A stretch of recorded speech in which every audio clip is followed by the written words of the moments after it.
Well,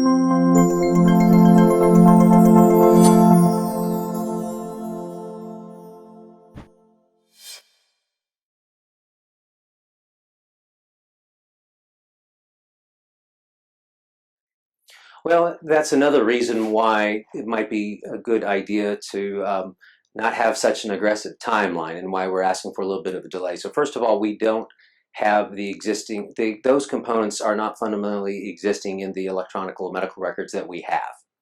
And so part of the reason why we need ramp up periods is because we need to allow time for the vendors to understand what they need to be incorporating in their software. Because right now, I'm sure they'd love to make the changes, but they don't know what needs to be changed in the electronic health record.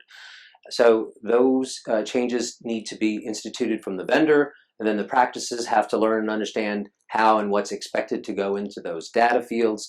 And so it's not like flipping a switch. It would be ideal if we could make changes that quickly, but unfortunately the delivery of cancer care and all the processes involved just to make that happen are pretty complex. And in order to make sure that it's done right and it's done properly, that's why we want to make sure that we know what we're dealing with. We have the technology. We know that it works. We know that our practices know and understand how to use it and what's expected out of them.